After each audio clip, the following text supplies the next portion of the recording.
민수기 13장 보겠습니다.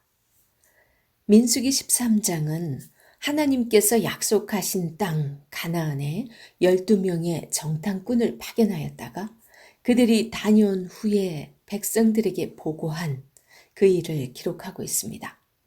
그런데 이 일로 인해서 이스라엘 백성들이 40년이나 걸려서 가나안에 들어가게 되는 결과를 낳게 됩니다.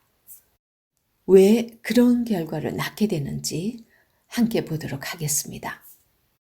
우리 1절에서 16절은 가나안 땅을 정탐하러 12정탐꾼을 보내는 이야기가 소개되고 있습니다.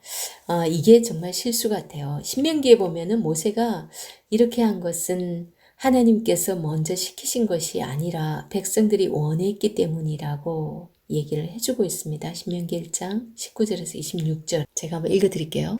19절 우리 하나님 여호와께서 우리에게 명령하신 대로 우리가 호렙산을 떠나 너희가 보았던 그 크고 두려운 광야를 지나 아모리 족속의 산지길로 가데스바냐에 이른 때에 내가 너희에게 이르기를 우리 하나님 여호와께서 우리에게 주신 아모리 족속의 산지에 너희가 이르렀나니 너희의 하나님 여호와께서 이 땅을 너희 앞에 두셨은즉 너희 조상의 하나님 여호와께서 너희에게 이르신 대로 올라가서 차지하라. 두려워하지 말라. 주저하지 말라 한즉 너희가 다 내 앞으로 나와 말하기를 우리가 사람을 우리보다 먼저 보내어 우리를 위하여 그 땅을 정탐하고 어느 길로 올라가야 할 것과 어느 성읍으로 들어가야 할 것을 우리에게 알리게 하자 하기에 내가 그 말을 좋게 여겨 너희 중 각 지파에게 한 사람씩 12를 택하매 그들이 돌이켜 산지에 올라가 에스골 골짜기에 이르러 그곳을 정탐하고 그 땅의 열매를 손에 가지고 우리에게로 돌아와서 우리에게 말하여 이르되 우리의 하나님 여호와께서 우리에게 주시는 땅이 좋더라 하였느니라.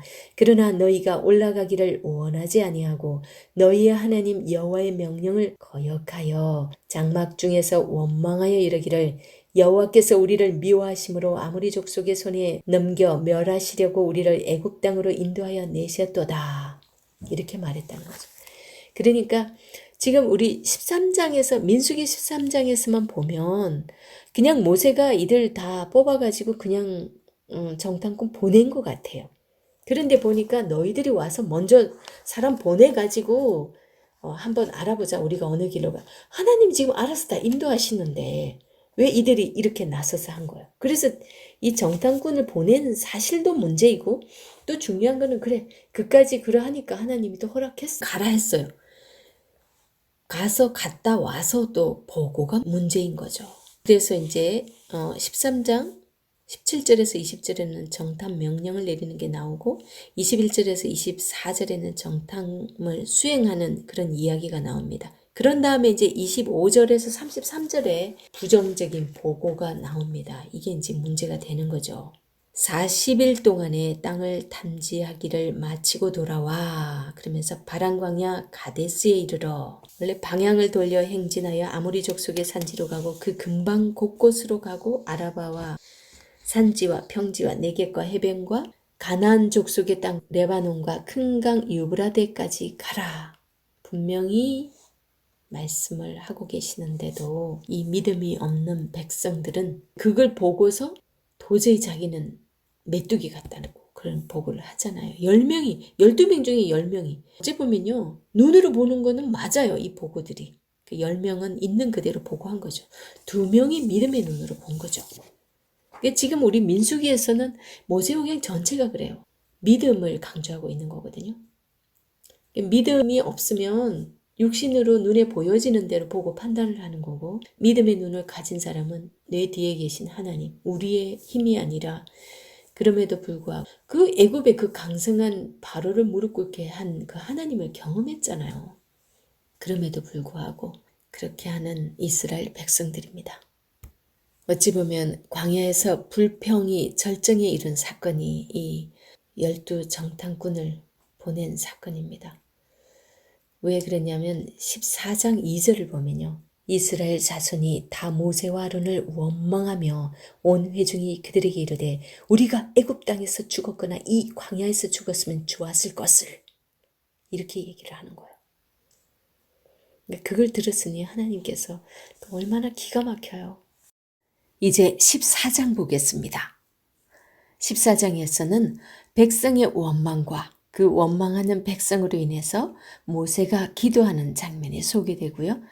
정탐꾼들의 그 부정적인 보고로 인해서 백성들이 원망하는 그 소리를 들으신 하나님께서 그 땅을 정탐한 날수인 40일을 1년으로 계산해서 40년간을 이스라엘 백성들이 그들의 죄악을 담당할 것이라고 하면서 엄청난 벌을 내리십니다. 1절에서 10절에는 백성이 부정적 보고를 듣고 원망하는 것이 나옵니다. 6절에서 그 땅을 탐지한 자 중 눈의 아들 여호수아와 여분네의 아들 갈렙이 자기들의 옷을 찢고 이제 14장 1절에서 5절까지 이제 이들의 막 원망하는 소리였거든요. 그러니까 눈의 아들 여호수아와 갈렙은 믿음의 눈을 갖고 있는데 하나님을 계속 생각하고 있는데 그럼에도 불구하고 그런 땅을 그 좋은 땅을 우리한테 하나님이 주실 거구나 이런 믿음을 갖고 있는데 이 사람들이 이루고 있으니까 막 이 이스라엘 백성들이 옷을 찢는다는 것은 엄청난 슬픔을 나타내는 표현이거든요. 옷을 찢고 7절 이스라엘 자손의 온 회중에게 말하여 이르되 우리가 두루 다니며 정탐한 땅은 심히 아름다운 땅이라 여호와께서 우리를 기뻐하시면 우리를 그 땅으로 인도하여 들이시고 그 땅을 우리에게 주시리라. 이는 과연 젖과 꿀이 흐르는 땅이니라. 다만 여호와를 거역하지는 말라. 또 그 땅 백성을 두려워하지 말라. 그들은 우리의 먹이라. 그들의 보호자는 그들에게서 떠났고 여호와는 우리와 함께 하시느니라. 그들을 두려워하지 말라 하나. 그렇지만 온 회중이 그들을 돌로 치려 하는데 그때에 여호와의 영광이 회막에서 이스라엘 모든 자손에게 나타나시니라. 그걸 하나님 지금 다 듣고 있잖아요. 이 보고하고 원망하는 소리 그리고 이 두 사람이 지금 믿음의 보고를 하니까 그걸 보고 돌로 쳐서 이제 죽이려고 하는 거예요. 그러니까 지금 하나님의 이 마음이 어떠시겠어요? 그래서 하나님께서 지금 12절 내가 전염병으로 그들을 쳐서 멸하고 네게 그들보다 크고 강한 나를 이루게 하리라. 모세가 여호와께 여짜오되 애굽인 중에서 주의 능력으로 이 백성을 인도하여 내셨거늘 그리하시면 그들이 듣고 이 땅 거주민에게 전하리이다. 주 여호와께서 이 백성 중에 계심을 그들도 들었으니 곧 주 여호와께서 대면하여 보이시며 주의 구름이 그들 위에 섰으며 주께서 낮에는 구름 기둥 가운데서 밤에는 불 기둥 가운데서 그들 앞에 행하시는 것이니이다. 이제 주께서 이 백성을 하나같이 죽이시면 주의 명성을 들은 여러 나라가 말하여 이르기를 여호와가 이 백성에게 주기를 맹세한 땅에 인도할 능력이 없었으므로 광야에서 죽였다 하리이다. 그러면서 한마디로 창피합니다. 그렇게 모세가 지금 막 기도를 하는 거예요. 그래서 하나님께서 그 모세의 기도를 들으시고 이들을 다 멸하진 않습니다. 그 대신 하나님께서 뭐라고 말씀하실까요? 그래서 하나님께서 이 14장 26절에서 38절에 보면 40년간 광야에서 헤맬 것과 출애굽 1세대 20세 이상은 가나안 땅에 못 들어갈 것이라고 딱 선고를 하십니다. 백성들의 불평을 들은 하나님께서 이제 이런 말씀을 하시는데 갈렙과 여호수아를 제외한 출애굽 1세대들 다 죽죠. 전부 광야에서 방황하다 죽습니다. 물론 그 이후에 다른 반란으로 다른 이유가 다 있어요. 죽게 되는 이유가. 하나님께서 죽는다고 하면 어떻게든 그들에게 은혜를 주지 않으면 그들이 불평해서 그들이 원망해서 그들이 또 다른 반란을 일으켜서 막 죽게 되겠죠. 그렇게 하나님께서 이런 선고를 했으면 솔직히 두려워해야 되지 않아요? 그래서 조금 뭔가 자기들이 잘못했다고 얘기를 해요. 그러면 정신 차린 것 같아요. 그런데 어떤 일이 있냐면요. 하나님이 분명 올라가지 말라고 그랬거든요. 근데 이들이 올라갔어요. 그러다가 싸움을 하다가 다 죽습니다. 물론 이제 싸움 한 사람만 다 죽는 거죠. 1차로 죽는 거죠. 그러니까 하나님의 말씀이 아닌 자기들의 판단과 고집대로 하는 사람들은 정말 노답입니다. 그죠? 그래서 39절에서 45절이 이제 가지 말래도 끝까지 가서 거역하는 이스라엘 백성들 그 이야기를 해주고 있습니다. 가데스 바니아까지 총 9번을 거역을 합니다. 어제 보면 정탐꾼들과 백성들까지 이게 나누면 10번이나 하나님을 거역하는 거예요. 앞으로 3번의 큰 또 거역이 또 남아있어요. 15장 봅니다. 15장. 그래서 다시 하나님께서 교육하듯이 또 율법 말씀을 하십니다. 가데스 바니아에서 이제 율법을 주십니다. 갑자기 율법을 말씀하시는데 제사법을 가르치고 옷단 끝에 다는 술에 대한 규례를 주시는데 출애굽 2세대에게 주어진 말씀들이라고 보기도 합니다. 이 부분을. 이 율법은 이스라엘뿐 아니라 외국인 거주자들에게도 똑같이 적용된다고 말씀하시고요. 이 율법들은 가나안 땅에서 지킬 율법이라고 말씀하십니다. 이건 또 한마디로 가나안까지 내가 인도하겠다라는 약속이기도 하죠. 그래서 15장 1절에서 16절은요. 제사법을 가르치고 17절에서 21절은 처음 거둔 곡식에 떡을 드리는 부분을 말씀하시고 22절에서 26절 회중의 속죄, 27절에서 28절 개인의 속죄에 대해서 얘기합니다. 29절에서 36절 멋대로 행하면 여호와의 명령을 멸시하고 해방한 자들은 죽인다. 그 말씀을 하시고 실제로 안식일을 범한 자를 쳐서 죽이라고 해서 그 사람을 죽입니다. 안식일에 나무를 한 사람을 돌로 쳐 죽인 사건이 발생하는데요. 이거 이해를 위해서 우리는 앞부분을 봐야 됩니다. 부지 중에 죄를 범한 사람의 죄와 고의적으로 죄를 범한 사람의 죄를 비교하고 있는 말씀을 하시거든요. 그러니까 부지 중에 죄를 범한 사람, 고의적으로 죄를 범한 거 완전 달라요. 근데 안식일에 나무를 했다는 것은요. 불을 피워야 되기 때문에 음식을 해먹기 위한 거예요. 이때 그럼 광야에서 하나님께서 안식일에 먹을 양식을 미리 2배로 거두게 했어요, 안 했어요? 다 주셨어요. 그랬으면은 자기들이 미쳐 그만큼 못 거두었으면 그건 자기 실수죠. 그건 게으름이죠. 아니면은 아유 뭐 그냥 어떻게 되겠지 해서 안 거두었을 수도 있어. 그래 하여튼 미리 주셨기 때문에 불을 피우지 않아도 되게 해주셨어요. 그런데도 불구하고 나무를 하러 갔다는 그 자체가 이거는 분명히 하나님께서 만나를 주실 때는요. 그들이 내 법을 지키나 안 지키나 시험함이라 라고 말씀하고 있거든요. 지금 이것도 그거의 연장선상이라고 볼 수 있어요. 그래서 안식일에 나무하는 사람을 죽이게 합니다. 그 다음 37절에서 41절은 옷당귀에 다는 술. 여호와께서 모세에게 말씀하여 이르시되 이스라엘 자손에게 명령하여 대대로 그들의 옷당귀에 술을 만들고 청색끈을 그 귀에 술에 더하라. 이 술은 너희가 보고 여호와의 모든 계명을 기억하여 준행하고 너희를 방종하게 하는 자신의 마음과 눈의 욕심을 따라 음행하지 않게 하기 위함이라. 그리하여 너희가 내 모든 계명을 기억하고 행하면 너희의 하나님 앞에 거룩하리라. 나는 여호와 너희 하나님이니라. 나는 너희의 하나님이 되려고 너희를 애굽 땅에서 인도해 내었느니라. 나는 여호와 너희의 하나님이니라. 이게 참 앞에 쭉 이런 말씀을 하시고 교훈하고 하시는데 옷당 귀에 다는 술 이 얘기를 왜 할까 생각했죠. 바로 이거예요. 봐요. 38절에 보면 이스라엘 자손에게 명령하여 대대로 그들의 옷당귀에 술을 만들고 청색끈을 그 위에 술에 더하라. 이 술은 너희가 보고 여호와의 모든 계명을 기억하여 준행하고 너희를 방종하게 하는 자신의 마음과 눈의 욕심을 따라 음행하지 않게 하기 위함이라. 이런 마음을 이거 볼 때마다 생각하라는 거예요. 이렇게까지 하나님이 지금 교훈을 하고 계세요.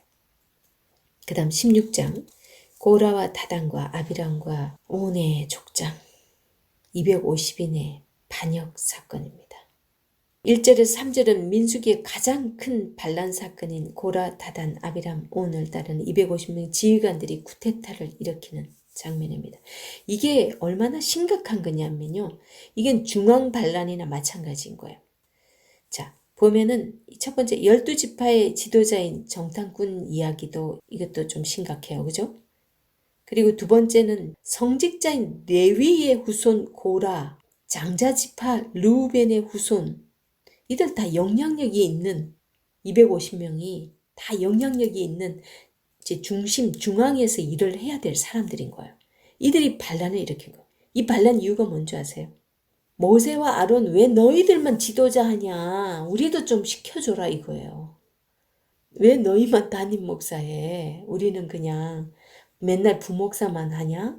우리도 담임 목사 돌아가면서 좀 하자. 지금 그러는 거하고 비슷한 거죠. 이거는 하나님께서 세운 권위에 도전하는 행동입니다. 그래서 이거를 하나님의 자리에 앉겠다는 그런 뜻으로 하나님께서는 해석을 합니다. 그래서 이들을 이제 땅이 갈라져 고라 무리는 땅에 파묻히게 만들고 지휘관 250명은 향로 가지고 와서 드리라 해가지고 완전 불에 태워서 불에 타 죽습니다. 그죠? 그런 모습을 보고도 모세와 아론을 찾아와서 너희가 백성들을 죽였다! 그러면서 원망을 하잖아요. 여전히 하나님을 알지 못하는 백성들의 모습입니다. 백성들이 참 이토록 하나님이 모세와 아론의 하나님이라고만 생각한 건 아니었을까요? 이런 거 보면. 자기들의 하나님인데 대신 뭔가 전달할 자들이 있어야 되니까 자기들은 또 다 맨 처음에 출애굽기 기억하죠. 올라오라고 해도 다 올라가지도 않았어. 두려워가지고. 모세와 아론은 그냥 앞에 지도자로 세웠을 뿐인데 이게 어찌 보면 인간이에요. 우리 다 비슷하지 않아요? 누가 앞에 있으면 꼭 질투하는 경우가 있어요. 어떠한 모습으로든 질투를 하는데 참 저도 있을 수 있고요. 그런 게 참 너무 안타깝습니다. 죄로 어두워진 사람은 그 눈앞에 확실한 증거를 보여주어도 깨닫지 못하고 오히려 심각한 죄에 빠지는 게 인간의 속성이라고 합니다. 아론이 그들에게 임한 연병을 가지고 속죄합니다. 그죠? 그래서 고라 반란의 그 심각성, 거룩해야 하는 그 리더자들까지도 모세와 아론을 원망하면서 반란을 일으켰다는 거 정말 하나님이 기가 막혔을 것 같습니다. 4장에서 14절은 이제 반역한 무리를 향한 모세의 제안과 그들의 거절입니다. 계속 그들이 가로되 우리가 올라가지 않겠노라 13절에서 얘기하거든요. 14절에서 우리는 올라가지 않겠노라. 그 15절에서 35절은 땅이 갈라져 반역한 무리를 삼키고 향에서 불이 나와서 분향한 250명을 소멸하는 그 장면이 나옵니다. 그리고 36절에서 40절 이게 50인의 향로를 쳐서 편철을 만들으래. 하나님께서 또 이제 본보기로 만들어놔서 이제 이런 일이 절대 없도록 하기 위해서 하나님께서 하십니다. 편철을 만들어서 제단을 싸서 이스라엘 자손에게 표로 삼으라. 확실하게 기억해. 이렇게 또 도전하면 하나님이 세운 그 권위에 도전하면 이 꼴 난다. 다 파묻어버리고 다 죽여버린다. 그 250명이 들고 왔던 그 향로, 그들은 이제 다 불살라버렸잖아요. 그 향로를 가지고 다 펴가지고 편철을 만들어가지고 그들에게 다 보도록 합니다. 그 생명을 스스로 해하였거니와 그들이 향로를 38절입니다.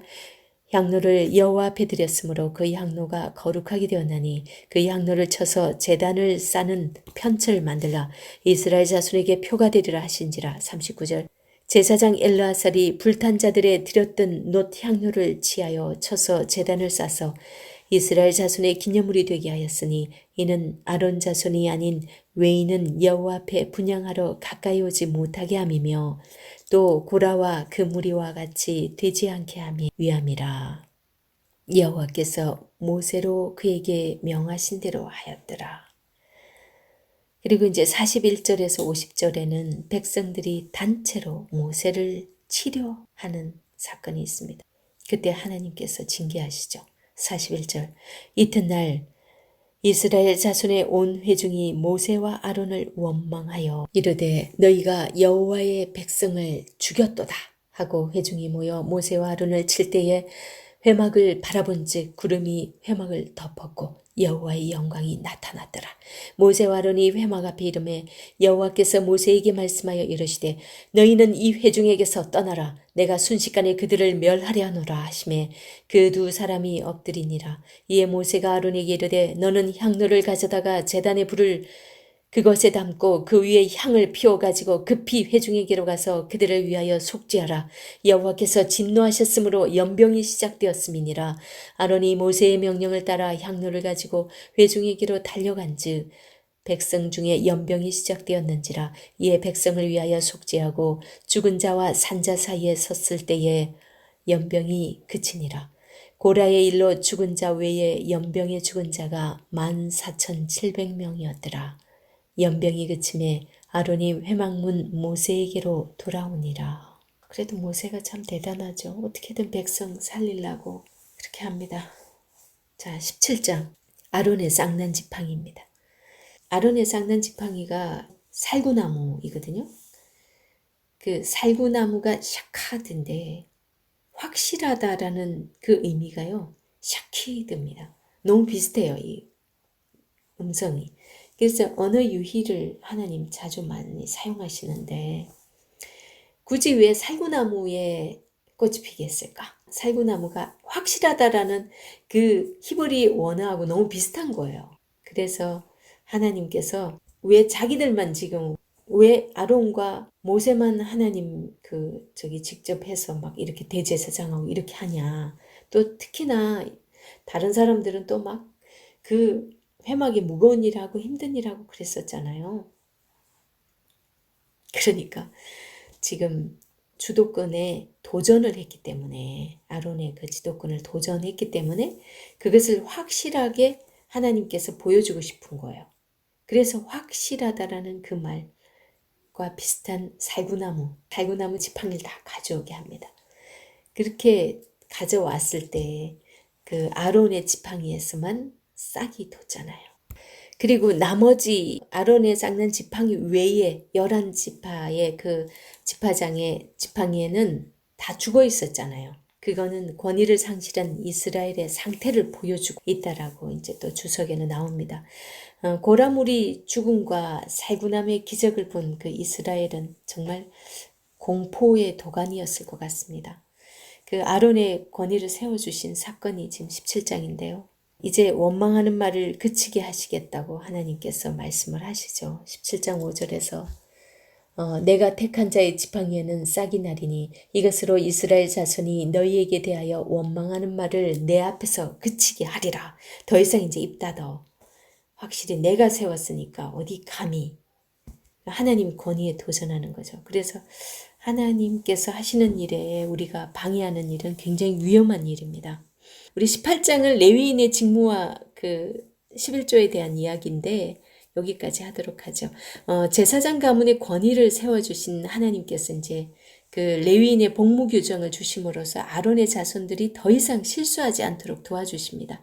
우리 1절에서 7절은 레위인의 직무에 대해서 얘기하고요. 8절에서 24절은 레위인의 목에 대해서 얘기를 하는데 이스라엘 자손이 여호와께 거제로 드리는 모든 성물은 내가 영영한 음식으로 너와 네 자녀에게 주노니 이는 여호와 앞에 너와 네 후손에게 변하지 않는 소금 언약이니라. 그러면서 나는 이스라엘 자손 중에 네 분기시요 네 기업이니라 그러십니다. 그런데 그들에게 성소와 제사장 직분에 대한 죄를 담당하라고 하십니다. 이는 하나님이 이제 백성들의 죄로 인해서 그들을 심판하지 않도록 중간 역할을 잘 하라는 의미인 거죠.